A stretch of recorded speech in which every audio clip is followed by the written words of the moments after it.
Hello, I'm coming to you first from far away in my office, giving you a big picture view of what it is that you want to be focusing on for the beginning of 2012. If you saw my video before about chunking out the year in the big major areas about what you want to do in the 4 quarters, what you're probably thinking about right now is, do I have clarity about exactly what's going to be happening in my business in January and in February? So let's get more specific about this, and I'll give you some tips for taking big ideas and chunking them down into much smaller pieces. Okay, so to make sure that you know exactly what it is that you are going to be focusing on for especially the first 2 months of the year, if not the first 3 months, you're going to want to ask yourself a question that comes from my friend Charlie Gilkey at Productive Flourishing, and that is, for the first quarter of 2012, do you want to drive cash flow, visibility, or opportunity? These are 3 main reasons for any business activity that Charlie talks about a lot, and I find is really, really helpful when you're talking about how it is that you want to plan your year. So for those of you who are newer in business, you may really need to drive cash flow, that you need to create new programs and services, you need to be pounding the pavement to be bringing in new clients. And cash flow is something that's going to be a primary driver, and that is your main concern as you go into the new year. So if that's the case, then you're going to want to be exceptionally clear about what is your sales process, who are you going after in terms of prospects or clients, and what do you need to create so that you can ship it and get it out the door in the first quarter. Now, visibility could be for those of you who already have a stable, predictable flow of income coming into your business, and really what you want to do is to expand your profile, to get press, to expand your visibility in terms of being featured on other blogs or websites, to expand your visibility within your local community. So maybe you're going to go around and visit a whole bunch of groups and really get to know people. It could be that you're growing the number of email subscribers on your list if you have more of an email-based, internet-based business.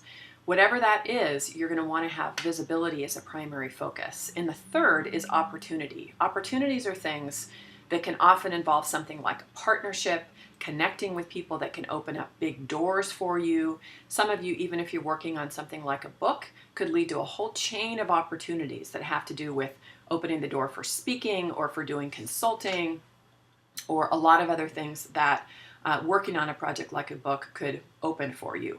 I know for me personally, one of the opportunities I'm going to be working on a lot in 2012 are sponsorships, because I love to create free content. I adore it. There's nothing I like more. And I love to be able to offer it for my audience for free for the most part. So if I can get some great sponsors that can help me to be really focused on the creation of great stuff that helps you, it's really going to be a win-win. So that's an example for me of something that will take a number of different efforts and putting together different programs and really looking at who it is that I want to be working with. That's an example of an opportunity. So as you narrow down your focus and you get clear about what it is that you're doing, what are the main drivers of your business activities for the first quarter, I always like to think about it in terms of what is the first thing that you are going to ship in 2012. That's using Seth Godin's term of shipping that we get so caught sometimes in planning that we forget we need and want to get things out the door. So if you want to ship a new program, let's say that you have a new program that you want to be offering for your customers or your clients, and maybe you want to get it out the door by February 15th. You want to be crystal clear exactly how are you going to do it and what do you need to do so that when you start the year, you really know what it is that you're going to be focusing on.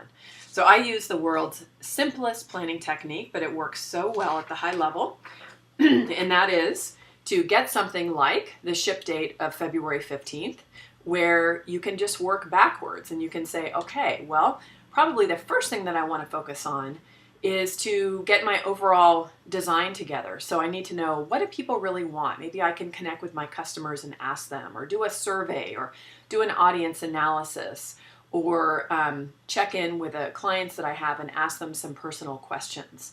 A lot of that is what would be a great first milestone, where you define, this is exactly what it is that I'm going to put in this new program. The second milestone could be designing it. So developing the materials, shooting videos, writing, whatever it is that you're putting together, so that you actually have the thing available for you to be shipping. And the last part, that is making sure that your sales and your marketing plan is totally locked down so that you have enough time to do really great promotion, get the information out, get a killer sales letter if you're doing it that way, any kind of promotional materials, so that you're ready to ship by February 15th. So start at a really high level with those milestones, and then you can start to look at the main blocks in the calendar and say, what do I need to be focusing on the first couple weeks of January? Is there anything I could get kickstarted the last couple weeks of December so that I could make sure that I'm ready to go? And there are so many people I know who don't necessarily have the time or the inclination or the skill sometimes, because you haven't done it before, to do an overall big master plan. That is okay. Today is December 16th, and if you're feeling a little bit behind, don't worry. Focus on what you can get done in the first 2 months of the year. Get some clarity about it. Do some simple milestone planning so that you can close out the year knowing exactly what it is that you're going to be focusing on come January. Agile software development, lean startups, all of these are really fantastic models that we have right now that are often showing us that just-in-time planning and reaction can be a really healthy way to run a business. So while the big picture is fantastic, and I love knowing at a bird's eye level what's going to be going on during the entire year, really what you have control over is usually just 2 or 3 months at a time. So focus on that, know exactly what you're going to deliver and why, and you're going to knock it out of the park at the very beginning of 2012. Thanks so much. In the next video, I'm going to be sharing some specific tips for how it is that you can be cultivating your current customers, get clarity about your overall sales process, and make sure that you're ready to start the year in a way that will really allow you to use your time efficiently and effectively so that you can close the business that you want. Thanks.